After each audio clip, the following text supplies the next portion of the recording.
The Doomsday teaser featuring the X-Men, well, some of the X-Men, has hit the internet, and we're going to talk all about it.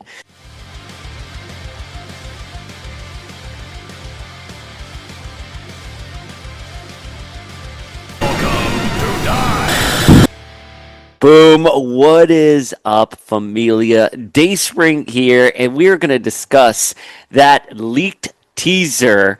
Is it a leak though at this point? I mean, I guess it is because someone recorded it in a theater and then posted it on the YouTube's X, Instagram, wherever. But at this point, Marvel needs to know what they're doing. There's no way in hell you're going to tell me that someone in marketing wasn't like, if we release this only in theaters, it's going to be all over the internet. And they were probably like, oh, that sounds like a great idea. We'll get people talking. Which, yes and no.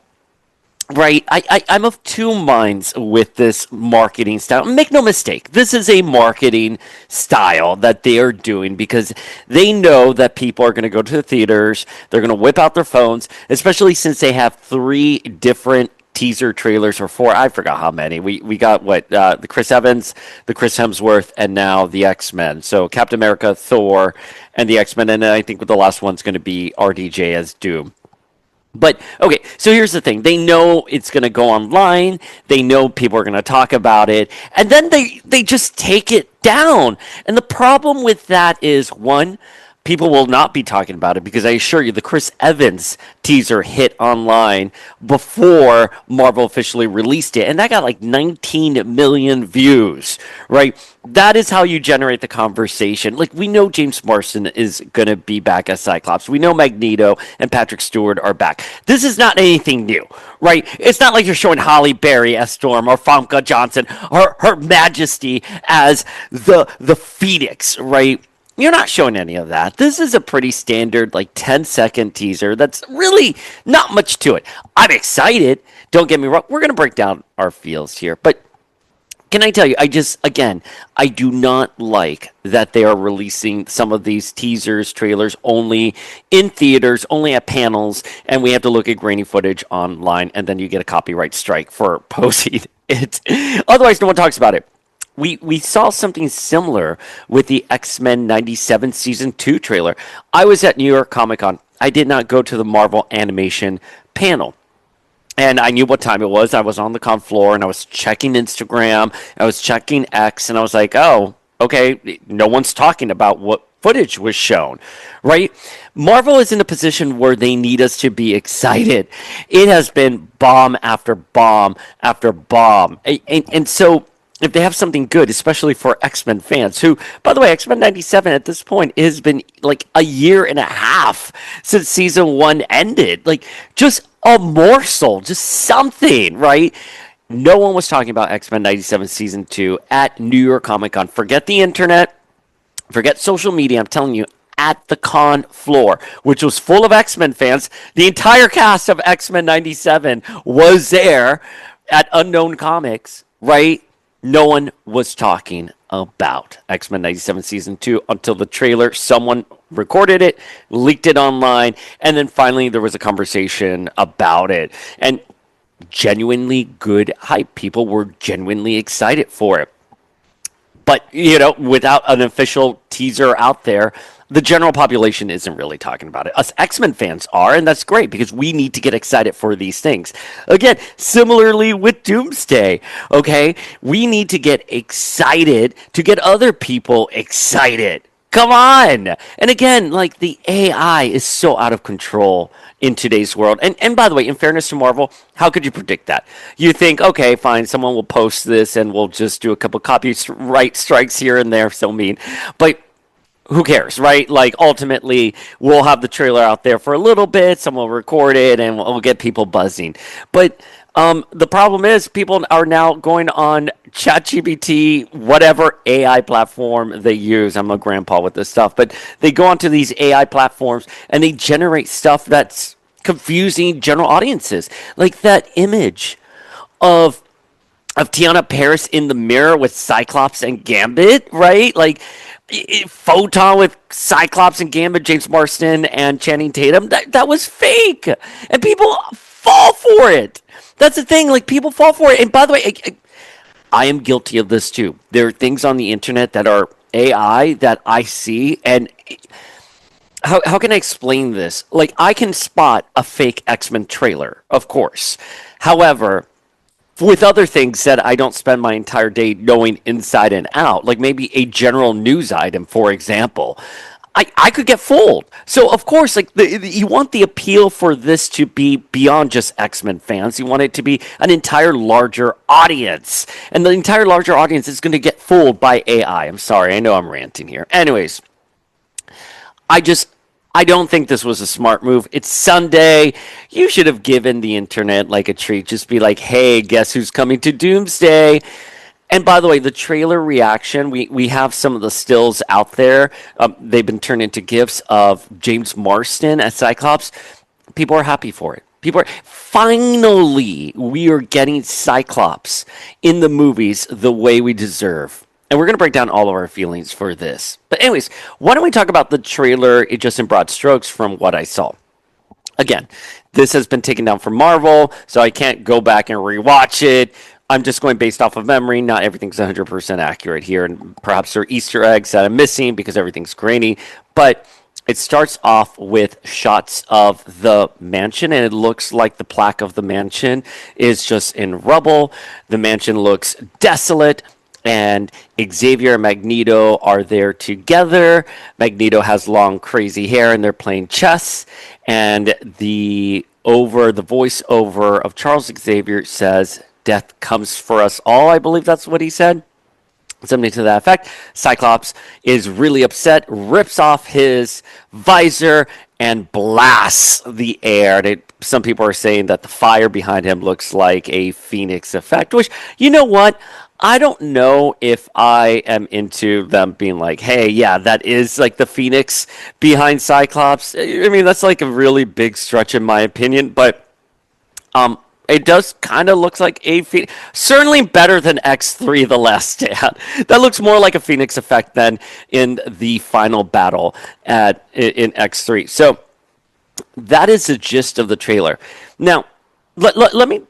I have complicated feels on this because, like, the X-Men, it's not just an IP, and I'm not trying to contribute any kind of, like, anger or anything on the internet. It's just, you have to understand, I have eaten and I breathe and I drink X-Men since 1993. Since that 94 Fleer Ultra Rogue card, my life was forever changed. And all I can think about is the X-Men. So the bar for the X-Men is all the way up here. So we're going to talk about it. Let's talk about it. There's a lot of good in this trailer. The first is Ian McKellen and Patrick Stewart. My God. Great actors. And let me tell you something. What wonderful... They don't get the credit they deserve for being these wonderful, powerful thespians that brought dignity to the superhero genre. Before the X-Men movie, I'm not saying we didn't have like a Blade situation because Blade was obviously very good, but X-Men was the first time that we had something post Batman and Robin that took the superhero genre 100% seriously, leaned into all of the undercurrents of the allegories in the franchise, made it fun, made it a good summer movie. It had a fucking vibe. And Ian McKellen, Patrick Stewart, it started with them. So they're great actors. It's great to see them sitting down together, all the feels with it. I'll give you some tea. I heard that Ian McKellen's Magneto will have the purple costume. I did know he was going to have the long hair, the longer, shaggier hair. It's kind of, I wouldn't call it as lush and long as his 97 counterpart or how we've seen him have longer hair in the comic books. But it is long white hair, and I hear his costume is going to be purple. James Marsden, finally, at long last, James Marsden in a proper Cyclops costume. Now, also the tea I have heard is that in addition to the Jim Lee costume, he will also have the brown leather bomber jacket. That is what I heard. Fingers crossed that's true. As we know, anything can change in post-production. Things constantly get updated. So anything I'm telling you in terms of tea, take that obviously with a grain of salt. But one of the things about James Marsden that is incredibly unfair is that he never had a proper chance to shine as Cyclops. He got majorly sidelined in X2 and in X3 because he was going to go off and film Superman Returns. His role was cut really short. And I never thought he was dead. I mean, we're talking about this is like kind of a few years after the search for Cyclops, where we're like, haha, he died in the comics, air quotes, but he was really alive elsewhere. I always thought Cyclops was alive elsewhere. I never thought he earnestly died in X3. I'm curious, when you saw that movie, did you think that Cyclops was just dead? They never showed Phoenix actually killing him, and she never truly confirmed it. I know Xavier says, you killed the man you love because you couldn't control it.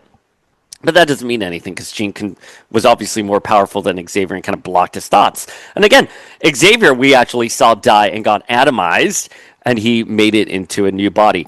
A subplot that has gone nowhere, that was never touched upon. Again, remember that post-credit scene in X3 where Moira is like, Charles? And Charles was in the body of an exact twin, I believe, not Cassandra Nova, and same vocal cords and everything. Anyways. Digress. But anyway, so Cyclops never got his proper dues, and I believe there was a quote from someone out there, I'm forgetting who said it, so this is just my memory, I haven't looked into it, but someone said in one interview or another that, Cyclops was never going to be the leading man, Hugh Jackman was going to be the leading man. And, for the time, I get it. I don't think it holds true to narratives today, especially with something as awesome as X-Men 97, where we see that Cyclops can be front and center and he can be a leader. But at the time, we were kind of expecting it. I don't think anyone reasonably felt, especially after the first X-Men movie, that Cyclops was going to be front and center.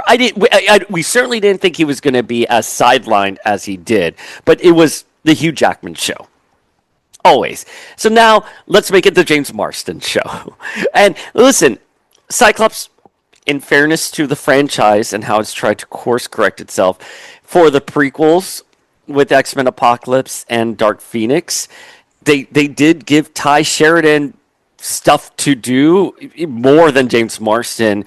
And I love me Ty Sheridan, but I love Ready Player One very much, and I think he can carry an IP and he can carry a franchise, but I don't think he was a good cast for Cyclops, especially making him just kind of like an angsty teen in X-Men Apocalypse. Like, I get it, like it's the 80s, you want that like rebel, hero, but it just didn't fit the character as well. And even though I think he and Sophie Turner had some cute moments, that deleted scene where they're in the record store, right?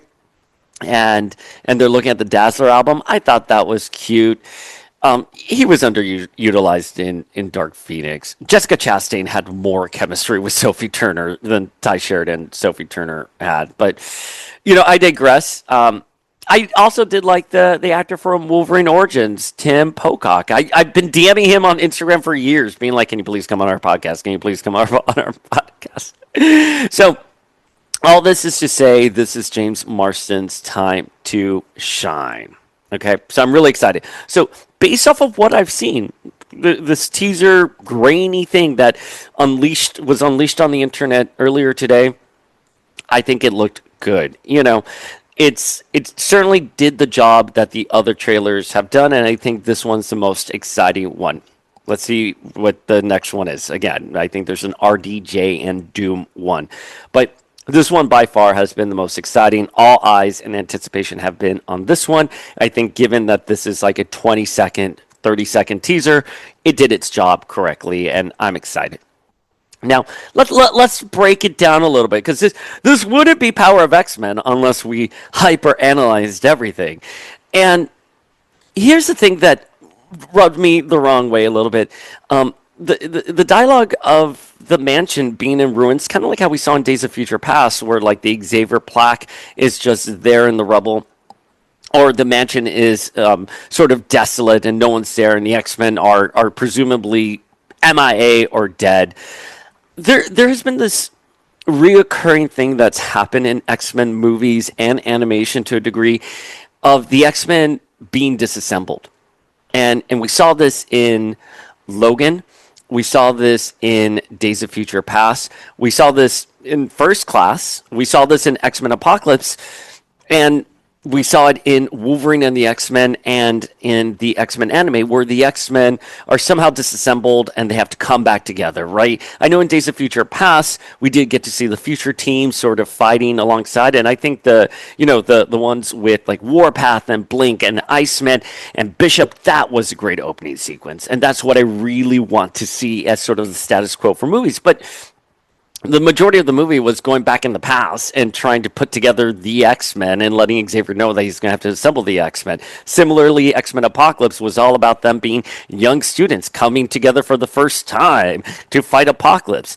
In First Class, again, Magneto and Xavier founding the X-Men. So, again, like I'm just kind of tired of the trope that the X-Men, something catastrophic happened in the X-Men, like in Logan, like in the X-Men anime at the start, and Wolverine and the X-Men. Something catastrophic happens, and the X-Men are scattered across and have to come back together. I just want to see the X-Men be a team.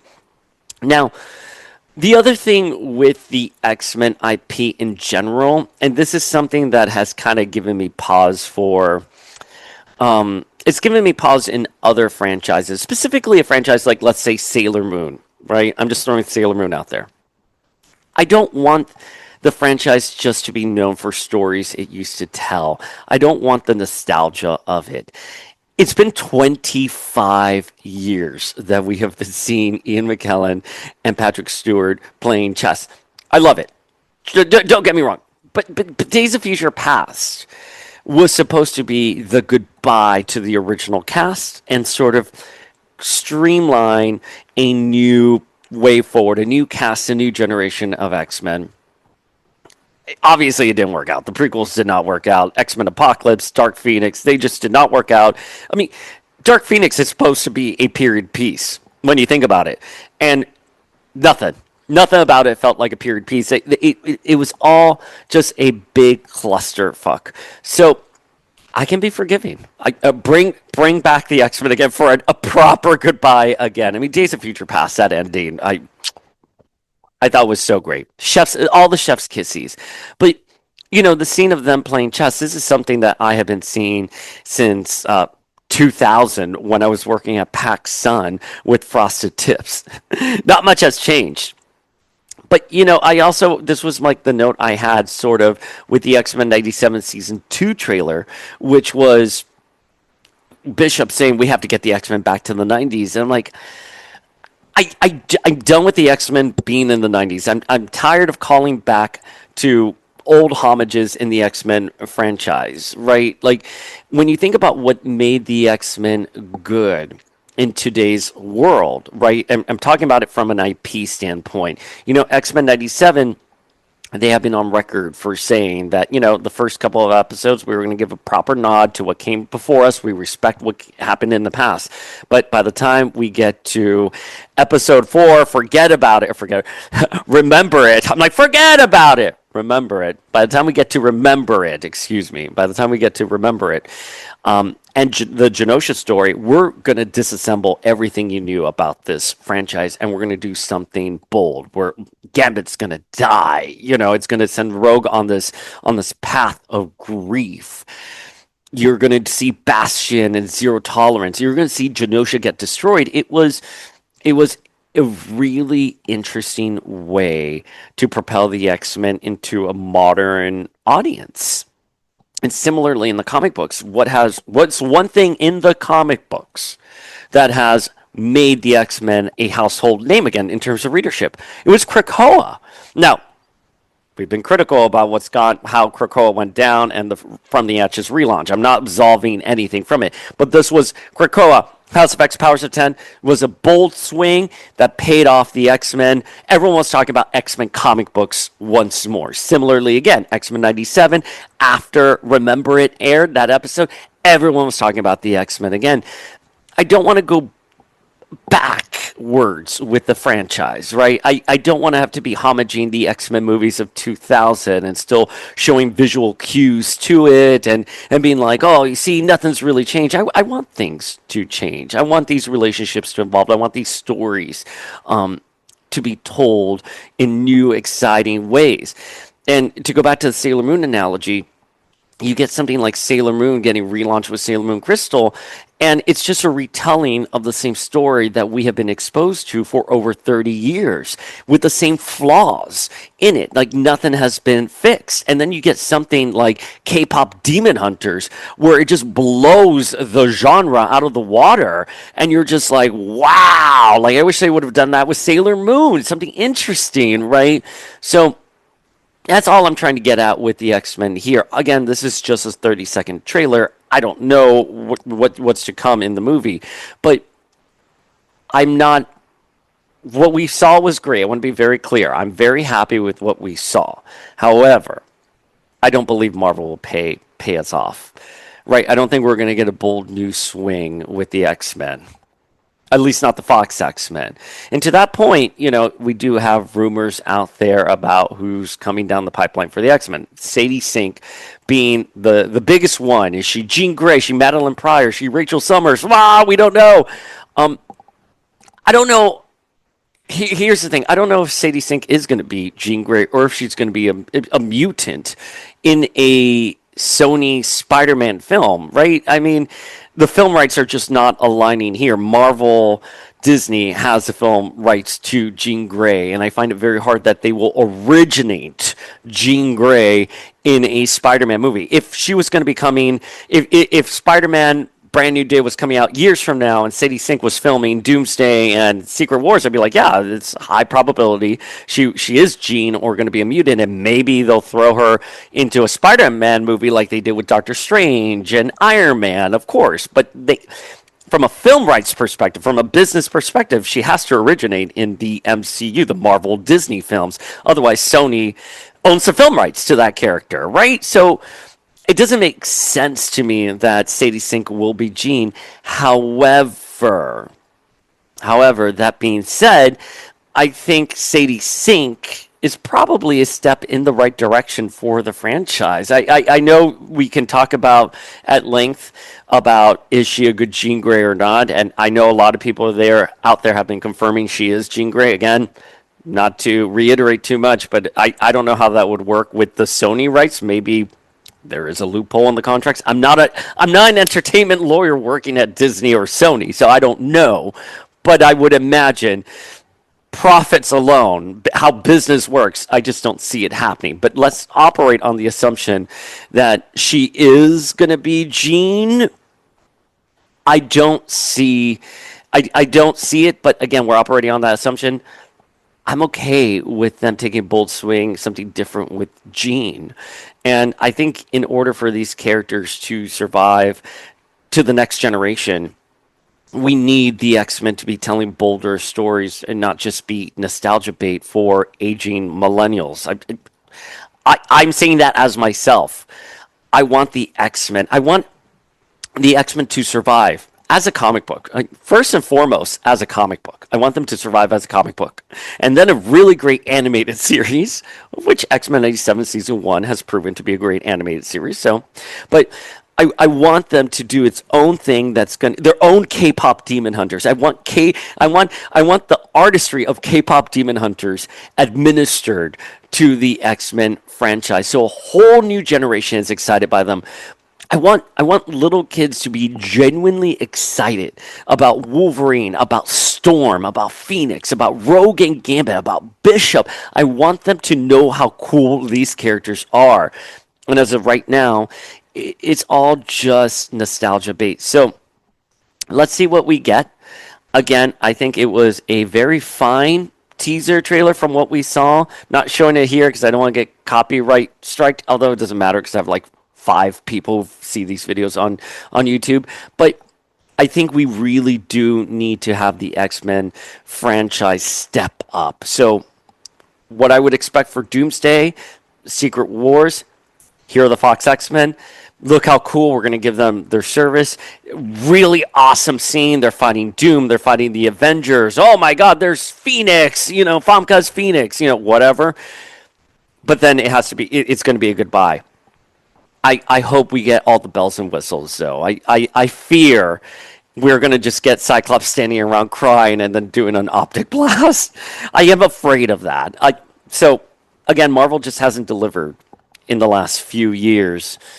And, but anyways, so what do you guys think? Were you guys excited by it? Do you think Marvel is going to deliver and we're going to get like a really awesome scene? Awesome scenes with the X-Men? Drop your feels below. Let's chat as familia and we'll see you guys later.